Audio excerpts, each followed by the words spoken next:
They had this conference, and in this conference is where the seed began of having something for the youth. We have something for the adults now, but we don't have anything for the youth. And so Don got a hold of me, and he got a hold of Chuck, and said we'd like to do a Bible camp for the teens. And this August of '63. We went for 10 years there at the lodge, and the camp kept growing and growing. And then Babe Olsworth had kind of come around to appreciating the Lord and decided he would give us 73 acres in between the two runways up there. There wasn't a runway then at that time. Our desire and our passion for the church in Bristol Bay and in Western Alaska and the rest of Bush, Alaska, is to see churches where local youth are raised up, fed into, fall in love with Christ, learn how to study and teach the Bible and teach that to other people, and then assume leadership within their own community and assume leadership within their own jobs and assume leadership within their own churches. That's our desire, because we believe that is where the best leadership is going to come from ultimately. It's not from people coming in from the outside, it's from local people being raised up. I was living in Igiak and we had nothing to do, and my mom went online and she said she was looking for camps. And then we ended up going, and then it ended up just like, wow, my summer was so awesome. I think when you look at Tanalian Bible Camp and then also the Tanalian Leadership Center, what you have is an opportunity to do two things. The first is for people who have no exposure to, or minimal exposure to, the changing power of the Word of God and how that can impact a life and how it can help survive crisis, and not even just survive crisis, but even thrive in the midst of crisis. It provides an example, and it provides seeds in the minds of kids. You're not normally going to change the whole direction of a kid's life in 1 week. not when their home stays the same.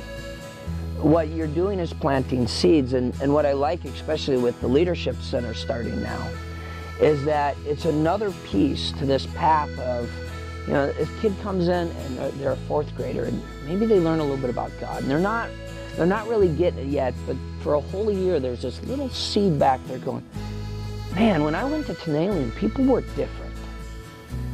And I felt good there. They don't know why they feel good or why they feel safe. They just know they do.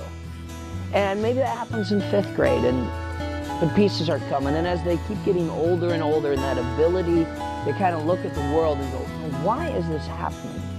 I think there's that moment when they go, why are people different there? And I think that's the moment for a lot when it starts to connect. It's not just because there's nice people in Port Ellsworth. It's because God is a part of the lives of so many people in this community, in this camp. And then hopefully, and then they'll come back and they'll want to be a part of this place where they're safe, where they're loved, where they're valued. And as they take part in the older camps when it's deeper and they're learning more, and then hopefully they come back in when they're ready to start college and spend the year at the Leadership Center and really learning the basic foundation of what it means to be a Christian. I think long term, as those bases build, what you start creating is the potential to have these pockets of love and health and light in all these different villages. And as that culture begins to change, one person at a time, one kind word at a time, one Bible verse at a time, one kid taken care of that otherwise would have been neglected for that critical week or month or year by someone who says, I was loved at Tanalian and I'm going to take what I learned there and I'm going to apply it in my own home. That will begin to change the whole community, not Port Ellsworth, not even just Lake Clark or Lake Iliamna, but those fingers will start reaching, I think, eventually throughout Alaska, and from there, who knows? And the impact of this camp, I don't think you measure so much what someone looks like next year, although sometimes you'll see it. You'll know it in 20 years. You'll know it in 50 years. I mean, this camp's been here for 50 years. When we did that celebration of it, the impacts you could see were the people who were impacted by it 20 years ago, 30 years ago, and we were hearing those stories. And we're going to hear those same stories 20 years from now, and we're laying the seeds of those stories now.